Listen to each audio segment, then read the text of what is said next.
How's it going, everyone? Brainiac Productions here with another Portland saw video. This one's actually been requested by a viewer. Yeah, we're just gonna put a new chain on it. The chains that I've been using is just the Tractor Supply chain. I think they're a tri-link, but it's advertised a country line. It's a 62 drive link, 3/8, 0.5 gauge. I'll leave some links in the description to other options if this isn't an option, but I'll also put this one in there, and I will also leave at the very bottom semi-chisel chain option. So after you've made sure you've got the right bar and chain, just like that. You don't want to go all the way out too, because it got like a retainer.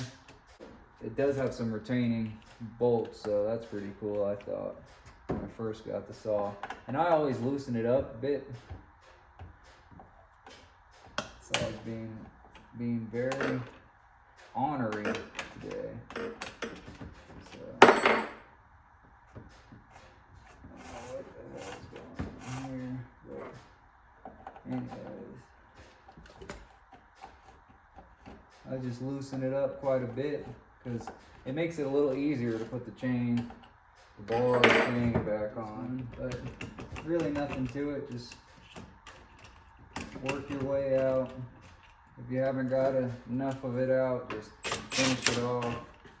And I know that thing's pretty clean because it's brand new.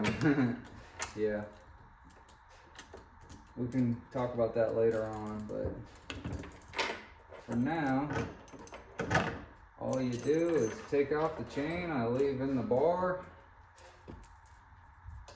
put the chain to the side, grab your new chain,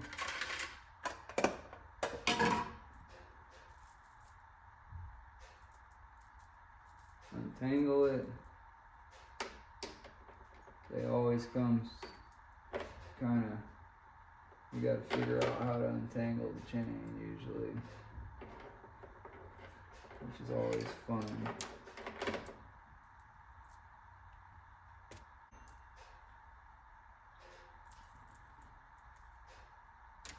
Slide your bar all the way back, put the chain over the sprocket, line it up into the guide, go over the nose sprocket and wrap it around and pull the chain forward. Make sure the chain is actually in the groove on the bottom and on the top. Sometimes it helps just to spin it a little bit. Sometimes you got to work it in there, and yep, there's really nothing to it. And as I said, if you loosened up your chain tensioner, it should make it a little easier to go back on. As you can see, it already went right into the hole, no problem. So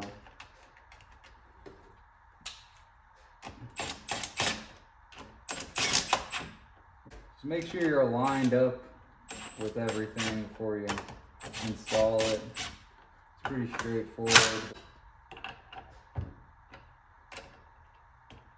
I like to get it going.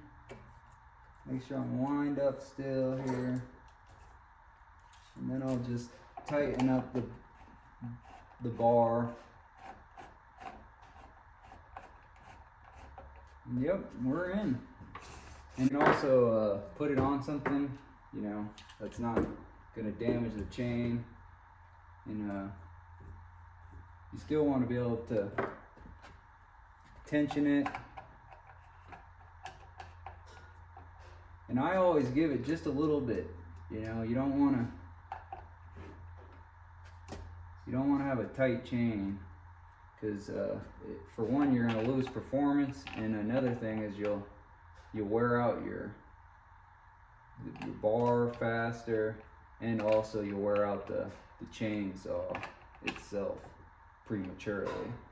So run it a little loose. It's really nothing to it. And as you can see, that's a nice fit. So I'll leave some links in the description for different chains. All of them will be 18 inches. The first couple will be